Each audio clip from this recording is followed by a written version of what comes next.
Bismillahirrahmanirrahim. Alhamdulillahirabbil alamin wassalatu wassalamu ala asyrafil anbiya'i wal mursalin wa ala alihi wa sahbihi ajma'in. Allahumma salli ala sayyidina Muhammad wa ala ali sayyidina Muhammad. Rabbi shrah lana sudurana humurana wahlul 'uqdatam min lisani yafqahu qawlana. Assalamualaikum warahmatullahi taala wabarakatuh.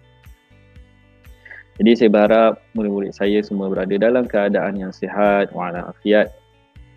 Semoga semua selamat daripada wabak bencana yang kita sedang hadapi sekarang ini ataupun segala kesusahan hidup, dan semoga dipermudahkan segala urusan, insya-Allah. Amin. Dan saya berharap semua sudah bersedia untuk menerima ilmu seterusnya, iaitu subjek kita Tauhid bagi darjah 4. Tauhid ni janganlah kita fikir satu subjek yang susah, yang kita malas nak dengar, kita tak suka. Tak boleh, sebab Tauhid ni antara perkara-perkara yang teras bagi setiap amal ibadah kita. Kena ada Tauhid dulu baru kita boleh beramal, betul? Kalau kita tak percaya pada Allah, macam mana kita solat? Kita solat pada siapa? Kalau kita tak percaya pada Allah, betul? Jadi sebab itulah Tauhid ni antara subjek yang penting, yang perlu kita ingat atau amal juga dalam kehidupan seharian kita, supaya kita tidaklah beramal ibadah tu secara kosong. Baik. Okey, tanpa melengahkan masa, kita terus masuk pada surat yang pertama. Kita akan jumpa pelajaran 1, tajuk besar dia adalah Mabadi' Ilmu Tauhid. Kita tengok pada 1.1. Sebelum kita nak kenal ilmu Tauhid, kita belajar dulu tentang Mabadi'. Apa yang dikatakan dengan Mabadi' ini? Mabadi' adalah perkataan ataupun kalimah Arab, iaitu jamak kepada mabda'. Ni dia punya perkataan asal dia. Mabda' ni tunggal. Bila dia nak disebut sebagai banyak ataupun dia terhimpun banyak, dia jadilah bertukar kepada mabadi'. Ni jamak, istilah jamak apa ni? Semua kita belajar dalam bahasa Arab nanti. Okey. Yang penting dekat sini awak cuma ingat mabadi' adalah jamak kepada mabda'. Ini asalnya mabda'. Bila dia banyak-banyak, jadilah mabadi'. Okey, selesai. Kita tak perlulah urai panjang yang atas ni. Terus kita masuk pada asal maknanya. Ni baru kita tahu apa makna mabadi' ni. Apa dia punya makna? Sebab mabadi' tadi kan kita cakap dia kalimah Arab kan. Jadi kita nak tahu bahasa Melayu dia apa. Ada 3 dekat sini disenaraikan. Yang pertama, punca. Yang kedua, mula terbit. Dan yang ketiga, sebab. Ni kita faham lah kan, punca dalam bahasa Melayu kita tahulah punca tu apa. Mula terbit pun sama, sebab pun sama juga. Ni tak payahlah terang lah, ni cuma awak perlu ingat. Dia ada 3 asal makna dia, iaitu yang pertama punca, yang kedua mula terbit, dan yang ketiga sebab. Selesai. Dan yang kedua, ini adalah dia punya maksud secara terperinci.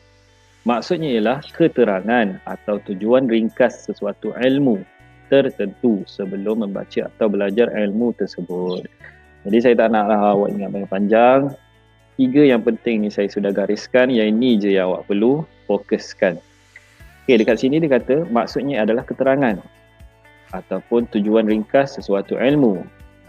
Sebelum kita nak belajar sesuatu ilmu, kita kena tahu tujuan ringkas dia, ataupun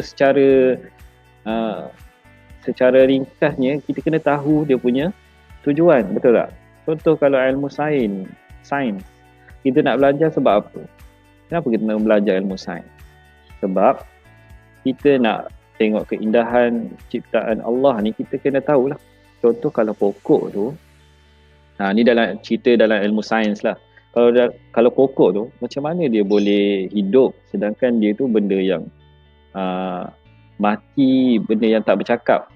Tu dalam fikiran kita lah. Kalau kita tak ada ilmu sains, kita tak tahu kan. Kita kata benda tu mati je. Tapi macam mana dia boleh besar? Nak cakap benda tu mati ke? Tak. Benda tu adalah benda yang hidup. Macam mana dia boleh hidup? Kalau kita belajar sains, kita siram pokok. Pokok tu lama-lama hidup sebabkan asbab tadi daripada air tadi. Yang beri kehidupan tu tentulah Allah yang bagi kehidupan pada pokok tu. Tapi asbab dia tadi air, asbab dia apa lagi? Cahaya matahari. Tu kita belajar ilmu sains untuk teroka apa keindahan yang ada Allah cipta ni dalam sekeliling kita kan. Itu tujuan dia lah sedikit. Jadi ilmu tauhid pun ada juga dia punya tujuan ringkas dia, ataupun sebabnya kenapa kita kena belajar. Seperti mana yang awal tadi saya kata, ilmu tauhid ni kita belajar sebab apa? Kita belajar kerana untuk menjadi asas kepada amal ibadah kita, supaya kita tahu siapa yang kita sembah, kita dapat beza yang mana baik, yang mana betul, kita dapat kuatkan akidah pegangan kita. Tak ada lah orang kata awak ni orang Islam kan, tapi awak percaya tak Allah itu ada satu sahaja. Tak adalah kita keliru kan. Itu sebablah kita belajar ilmu tauhid. Okey, selesai. Yang penting awak ingat maksudnya ada 3 kat sini. Ni huraian maksud daripada yang atas tadi. Seterusnya kita masuk pada 1.2. Di sini dia senaraikan pada kita ada 10 mabadi' ilmu tauhid.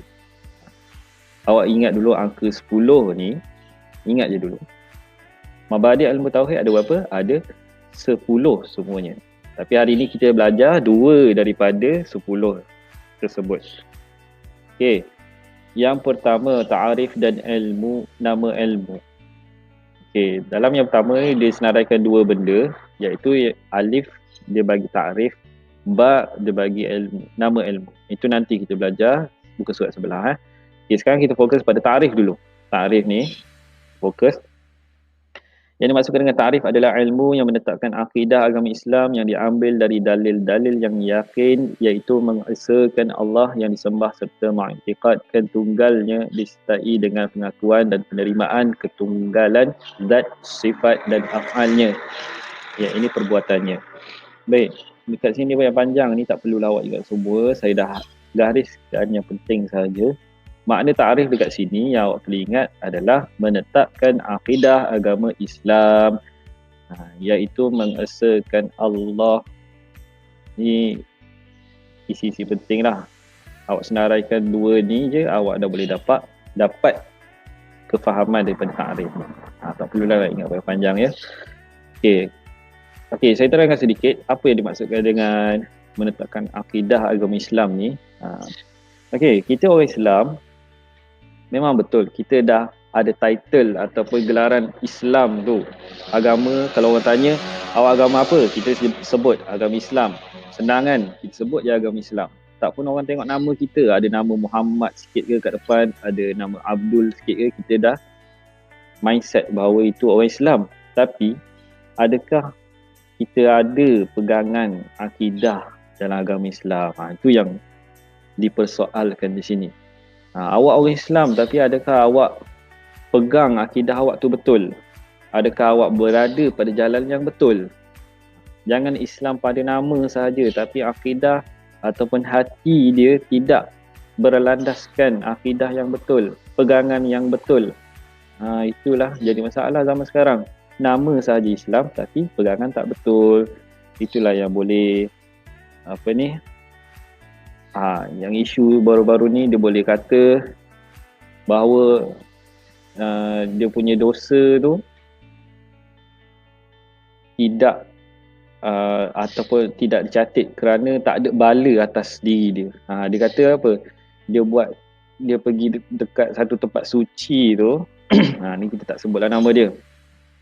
Dia pergi kat satu tempat suci iaitu Baitullah. Dia kata, ni aku pergi ni dalam keadaan aku berdosa, tapi tak ada pun Allah hantar bala.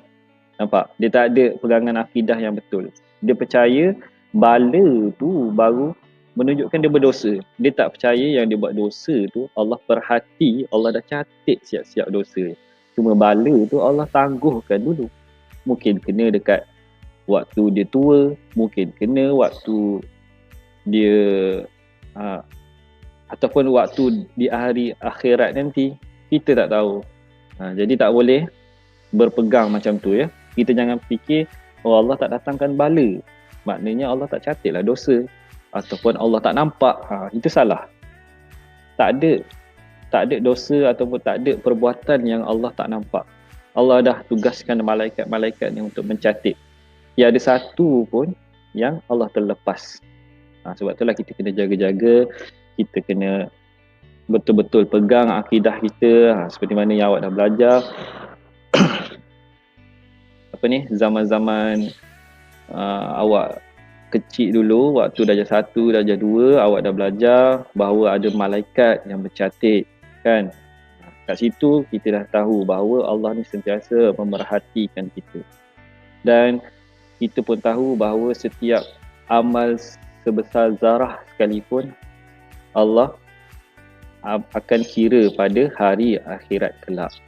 Jadi pegangan kita kenalah betul. Jadi sebab itulah kita belajar ilmu tauhid. Okey, selesai. Dan kita masuk pada huruf ba. Huruf ba tadi adalah nama ataupun nama selain daripada ilmu tauhid. Sini dia bagi tahu ada 5 kesemuanya. Jadi semuanya yang awak kena ingat. Tak perlu nak faham apa pun dia punya makna. Yang penting awak ingat sahaja. Yang pertama ilmu tauhid, yang kedua ilmu kalam, yang ketiga ilmu usuluddin, yang keempat ilmu sifat, dan yang terakhir ilmu aqaidil iman. Okey, semua ni wajib untuk kita ingat supaya nanti mudah nak jawab periksa ataupun sebagai ilmu kita dunia dan akhirat. Baik, seterusnya kita akan masuk pada nombor 2 pula, iaitu perbahasan, iaitu maudhu' dan dibahagi kepada 4. Dia punya pecahan dia ada 4. Okey, perbahasan ni maksudnya apa? Apa yang kita nak bincangkan, apa yang kita nak bahaskan ataupun apa yang nak kita fahamkan dalam ilmu tauhid kita ni. Kita belajar tentang apa dalam ilmu tauhid? Kita bahas tentang apa dalam ilmu tauhid kita? Okey, yang pertama alif pada zat Allah. Okey, ini ada termasuk dalam perbahasan ilmu tauhid pada zat Allah Taala. Dari segi sifat-sifat dan sifat yang wajib dan sifat-sifat yang mustahil dan juga sifat-sifat yang harus padanya. Ini semua kita akan bahaskan dalam perbahasan pada zat Allah Ta'ala. Okey. Baik, seterusnya yang kedua perbahasan mengenai pada zat Rasul-Rasulnya. Yang dibahaskan dekat sini adalah sifat-sifat wajib, sifat-sifat mustahil dan sifat-sifat yang harus. Sama seperti mana perbahasan pada zat Allah Ta'ala. Kita bahaskan kenapa kita kena bahaskan ni, kerana untuk tahu ciri-ciri Rasul tu, kita kena tahu dulu ada tak sifat-sifat yang wajib bagi orang tu. Kalau ada, benarlah dia Rasul. Ataupun sifat-sifat mustahil dan sifat-sifat yang harus. Semua tu kita tahu, kita belajar, barulah kita tahu Rasul-Rasul kita. Okay, tu pentingnya kita bahaskan tentang zat Rasul-Rasulnya. Baik, seterusnya perbahasan yang ketiga ialah perbahasan pada segala makhluk.